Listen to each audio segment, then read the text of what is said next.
ñu ñëw ci leneen loo xamante ne nii également xale yi la bi la yoon Nord Foire ay lesbiennes yoo xamante ne teg nañ leen loxo ak ki nga xamante ne nii moo leen doon peut-être mën nañu wax seen collaborateur moo leen doon jàppale âge bi ñu wax encore une fois ñooñu atteindre guñu maturité donc bu ñu nee mineur rek leeral na ko ba am vidéo buy circuler également ci net bi tey teg nañ leen loxo mais quelque part damay ne fait yi dafa gën a bëri malgré xeex bi nga xamante ne yéen a ngi koy def est-ce que da ngeen dul jàllale message bi fi mu waree wala da ñi ngeen di waxal ñoo leen déggul lu waral affaire yi gën a bëri. ah kay ñun saisiroon nañ président de la république saisir ministre de l'intérieur nee ko récépissé yi ngeen jox góor yi jigéen ñi bokk na ci li leen jox doole. ministre de l'intérieur démentiroon nee na moom joxewul. waaw nee naa ko ne nga joxe woo mu ne non ma ne ko bravo ñun du ñu individualiser suñuy réclamation yow moo soo joxe alhamdulilah waaye dañu ne place bii nga toog mu tudd ministère de l'intérieur ci jamono Ablaye Wade joxe nañ 9 récépissés góor jigéen maa ngi ak liste bi ak seen i numéro de délivrance ak ku leen ko jox ci ministre de l'intérieur. bi alternance bi ñëwee ci réew mi ba léegi. ah ma ne ñooñu ñu ngi exercer ci réew mi bu baax bi alternance bi ñëwee nguur gi joxe 7 récépissés boo ko boolee muy ñaata du 16. mu ne ma ndax mën naa ci am ay élément moom ministre de l'intérieur mu ngi toog ma toog le secrétaire général du ministère de l'intérieur Ibrahima Sakho ngi toog ma ne ko noteel benn mi l'association homosexuelle la plus virulente am 650 membres góor jigéen mu di AIDS Diadji Diouf mooy président. siège ma ngi fii Parcelles Assainies bugguma joxe ay précisions parce que am na ay dof yoo xam ne atta nañ fa dem taal ko. numéro de récépissé numéro temps date de délivrance temps kan moo ko joxe ak ku ko signé directeur DGAT directeur de l'administration générale des territoires. ma ne ko deuxième bi parce que nee naa ko mënuma la jox 16 yëpp. da nga may jox sa adresse email ma yónnee ko kii échantillon la. deuxième bi di association góor jigéen bu ñuy wax Prudence Jamil Bangoura mooy président bi. numéro de récépissé temps date de délivrance temps siège nangam ba ci góor jigéen yu jigéen ñi ñu indi coow li tey muy sourire de femme ñoom ñoo defoon scandale bii bu yàggul 2014 ci bar restaurant bi ñuy wax piano di taafantaloo benn anniversaire bu benn xale bu am 16 ans une fillette de rien du tout profiter ne de elles vont tout prendre en charge ndekete dañu bëggoon dàq seen ginaar waxaale seen soxla tëj bërëb bi organiser fa yu ñaaw di ko filmer ñun ñoo alerté la brigade des mœurs ñoom ñuy ñëw jàppaleen sur les faits ba ñu leen jàppee 5 ci ñi arrêté ba leen police laajee ban kuréel ngeen bokk nee nañ sourire de femme association góor jigéen yu jigéen lañ ay lesbiennes ba tax na ñooñu bokk nañu ci ñuy vulgariser lesbianisme ci dëkk bi gis ngeen ko daaw ci benn lycée de jeunes filles bu may bañ a tudd pour bañ a ternir seen image ay xale yuñ fa wane ci benn vidéo bu gàtt pendant récréation bi ñuy def yu ñaaw acte de lesbianisme la tudd nga léegi Nord Foire c'était la même chose Mermoz également ñoom itam ñi nga xam ne jàpp nañu li ci indi tiitaan ci njaboot yi ay 16 ans ay 17 ans donc des filles mineures ba noppi chef de gang bi da doon filmer les séances de pornographie homosexuelle et de lesbianisme di ko jaay à une clientèle masculine bu ñàkk jom boo xam ne dañu am perversion obsession sexuelle ci wàllu lesbianisme ak pédophilie à prix d'or vidéo bu ne 50 000 francs alors ndaw si elle vit dans un luxe insolent ay appartement extrêmement cher ñooñu tamit ñu ngi gërëm la brigade des mœurs bu ñoom Florence Mendy mu ngi def lu am solo di aar njaboot gi jàpp nañu leen ba livré nañu leen procureur comme que daf ci am ay mineurs donc kooku beneen juridiction moo koy toppatoo alors pour que ñu mettre leen hors d'état de nuire ñu defee ne jeex na samedi ñu jàpp Mermoz samedi 25 yoo xamante ne ñu jàpp Mermoz ñoo xam ne mariage ak anniversaire ak mariage la ñu combiné foofu aussi Jamra alerté na woon na ndax loolu c'est la conséquence de l'impunité bi lalu woon la célébration de 11 mariages homosexuels en 2015 ak Kaolack alerté woon nañu et nous prenons à témoin te ñu ngi koy gërëm ci xarañteefam le commissaire de Kaolack Bokar Ly il avait les mêmes informations que nous waaye dafa àndoon ak sagoom di defi filature fab kenn ci ay ndawam daa di leen infiltrer ba am bés beeg place ba ak yooyu alors li gën a ñaaw papis mooy li lobby homosexuel yi def dañu def un calcul machiavélique mu di le 25 décembre 2015 ñëpp xam nañ ne 25 décembre c'est une date fixe si la ñuy célébrer Noël di màggal juddug yonent Yàlla Insa waaye comme que ñun jullit yi dañu am un calendrier lunaire le calendrier hégirien qui tourne muy tourner nag ba tombé guddi Mawludul Nabi 2015 daal di tombé le 25 décembre aussi ñëpp a kontaan daal di ne lii kat dana gën a dëgëral le dialogue islamo-chrétien les lobbies homosexuels ont choisi exprès cette nuit doublement symbolique pour takk fukki sëy ak benn dans un établissement scolaire aussi symbolique que école Ibrahima Diouf nga xam ne cadre sénégalais yu bari fa la ñu génne ci bërëb bu sell bu mel ni suuf sa Maulana Cheikh al Islam El Hadj Ibrahima Niass tëdd ñu takk fa fukki sëy ak benn loolu aussi commissaire bi sàmmonte na ak yoon parce que article 319 dafa ne cas yu mel ni balaa interpellation bi di valable te dëppoo ak yoon il faut que flagrant délit am ba pare nga am ay dalil maanaam ay preuve moom sàmmonte na ak loolu lu ma mënul dégg mooy bu fekkee yoon dafa tere yenn yi kon lan moo tax parallèlement ñuy joxe ay récépissé est-ce que amul paradoxe je l'ai dit à Aly Ngouille Ndiaye bi wax ne moom joxewul récépissé ma ne ko joxewul récépissé mais ministère de l'intérieur joxe na 16 récépissé ma ne ko boo ma joxee nag léegi sa adresse email bu ma ñibbee envoyé la toutes les copies des récépissés de góor jigéen et de lesbiennes délivrés par l'État du Sénégal ma ne ko danaa la joxe sax ay documents confidentiels yoo ma laajul c'est-à-dire naka la leen récépissé yi di mayee bunt pour que ñuy nax ambassades yi di fa am ay financement alors kon nag ba commissaire ba defee loolu Bokar li mu daal di leen kepp le 25 décembre 2015 en flagrant délit dajji bunt bi bett leen sur les faits am na ñu ne bëxër ñett daw une vingtaine waaye jàpp nañ ci 11 bañ ci jàppee 11 moom yemul ci loolu bi muy laate di leen délivrer au procureur dafa rassembler les preuves yi mu daj gi sur place mu di ay préservatifs ak yeneen yu ñaaw yoo xam ne teggin mayul ñu di ko tudd fii ndax déviance sexuelle c'est pas naturel mu dajale jox procureur waaye curieusement 72 heures après ñu ne libéré nañ leen pour insuffisance de preuve malgré tout dëkk bi mel ni douche froide impunité boobu mooy jur scandale homosexuel bii am bërkaati démb samedi le 17 fii ci Mermoz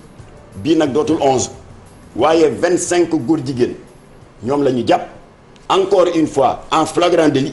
encore une fois police dajale des éléments de preuve préservatifs lubrifiants mais surtout kit de test VIH parce que ñëpp xam nañu ne jàngoro bi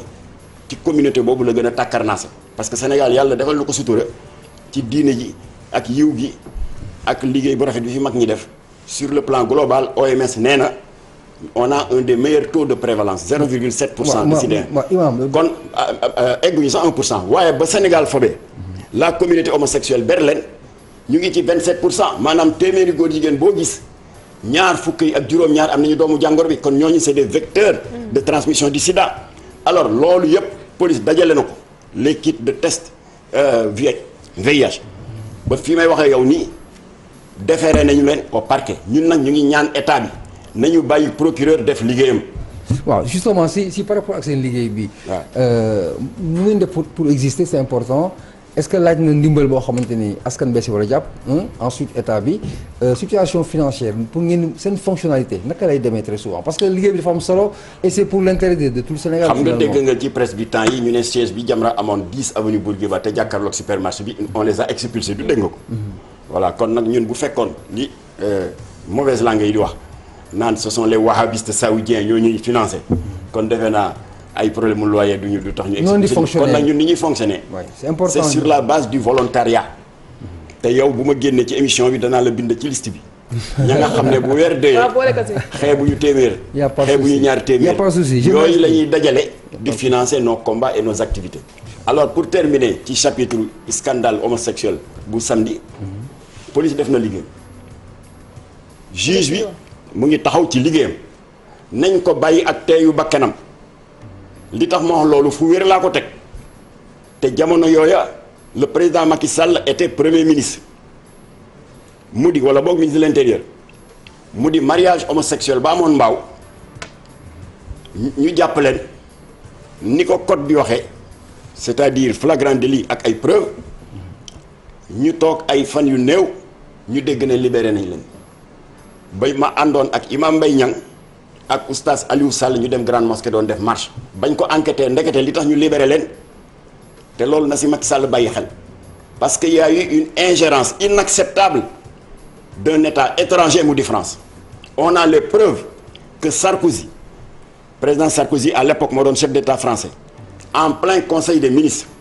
et c'est vérifiable boo leen duggee dans le site du gouvernement français www.gouv.fr ngeen dem ci 2009 les extraits des communiqués du conseil des ministres bu janvier di ngeen fa gis booba nga xam ne Sarkozy dafa wax ni que le gouvernement français exprime sa plus vive préoccupation par rapport à l'arrestation de ces jeunes qui n'ont eu que le tort d'assumer leur orientation sexuelle loolu ingérence la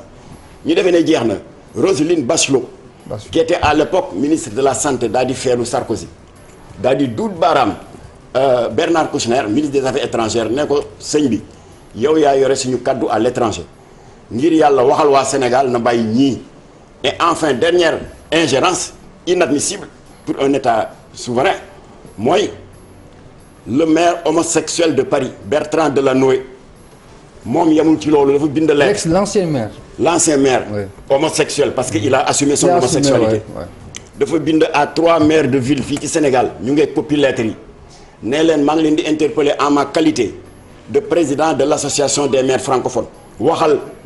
chef d'État na bàyyi ñi alors ce sont ces pressions conjuguées qui ont fait que ñu mujj bàyyi góor jigéen yooyu ñu ngi ñaan Macky Sall nag na def fulla jamu defoon ca Jakarta. mais déjà ci Touba homosexuel bi nga xamante ne ni bastonné nañ ko gis nañ tey ci presse bi LGBT France ne dafa fas yéene porter plainte contre ay marabout ak également des gens yi nga xamante ne dañoo contre ñi nga xamante ne ñooy ñi ngay tudd léegi di te dañ leen mayul pour ñu exercer seen droit est-ce que su léegi nag Jamra am na doole bi war pour mën a xeex lobby yooyu nga xamante ne ñoo nekk ci ginnaaw pour di défendre nit yooyu. waaw parce que xam nga li ma daaneele suma kàddu léegi wax ne que lii France def c'est une ingérence inadmissible et c'est dommage que État Sénégal daal di céder te ñu ngi ñaan Macky Sall loolu bañ koo dal ci dossier 25 homosexuels yi ñuy jàpp fii ci Mermoz c'est parce que le Sénégal est respectueux de la souveraineté des autres États ndax bërkaat yi démb ministre de la santé bu bees bi rappelé na bu France que le code civil français renforcé par la loi Pasqua de 1993 xaraamal na takk ñaari jabar est-ce que Macky Sall woo na leen ne leen non d'accord ñu parce que on a des ressortissants sénégalais qui sont là-bas et qui ont plus de 2 femmes. D'accord. waaye dafa respecté kon noonu mu leen respecté na exiger ñoom itam ñu respecté ñu parce que sëñ Modou Lo Ngabou les lobbies LGBT internationaux porté nañ ko plainte bu ko Macky Sall seetaan na ko exprimer sa solidarité kon Jamra ñi exprimer sa solidarité à waa Safinatu Aman yëpp. D'accord ak ka nekk sa boppa di sëñ Modou Lo Ngabou fa nga ko téye foofu la. nous serons à tes côtés. ba xam lobby homosexuel yi ndax ñoo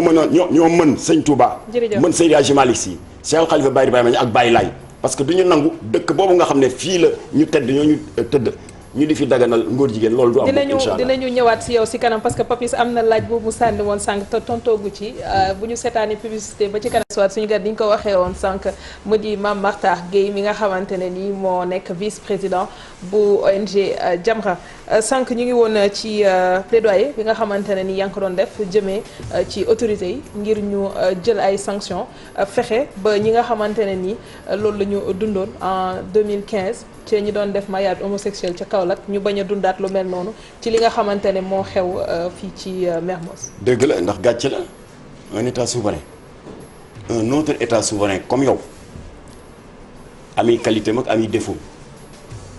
entre autres kii nu mu tuddati le code civil français renforcé par la loi Pasqua de 1993 xaraamal na takk ñaari jabar. kon am na sénégalais yu bari yu ci loru parce que sa jabar. amoo foo koy déclarer ba ñu reconnaître ko amul protection sociale y a rien xanaa muy vivre dans la clandestinité te bu ñu la jàppee refoulé la est-ce que Macky Sall woo na autorité française yi def ingérence naan leen ànduñ ci waxu leen dara parce que les Français sont chez eux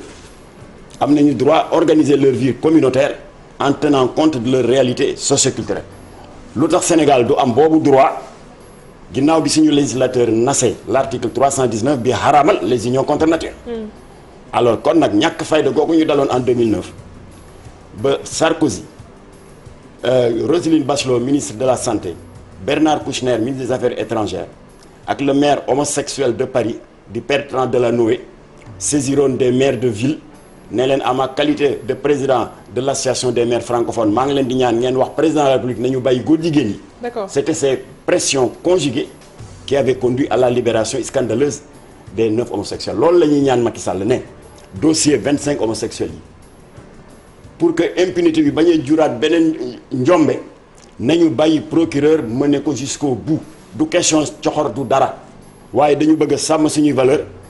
tey itam ñu xamal borom ñaari tur yi que dëkk bu tedd bii nga xam ne fa la Bamba Maodo Baye Niass Baye Laay tëdd incha allah kenn du fi daganal nguur. est-ce que liggéey bi nga xamante ne yéen a ngi koy def am ngeen si njàppandal bi nga xamante ne moo war c'est-à-dire souvent Jamra rek la ñuy gis genre fait yu mel ni bu ñu ko relaté ci presse bi Jamra rek mooy nekk au devant. waaw mais nit ñaa ngi ñëw est-ce que ñeneen ñaa ngi ñëw si ginnaaw nit ñaa ngi ñëw parce que suñu dernier combat bi contre les séries perverses yi def la promotion de l'adultère l'apologie de la fornication sur fond de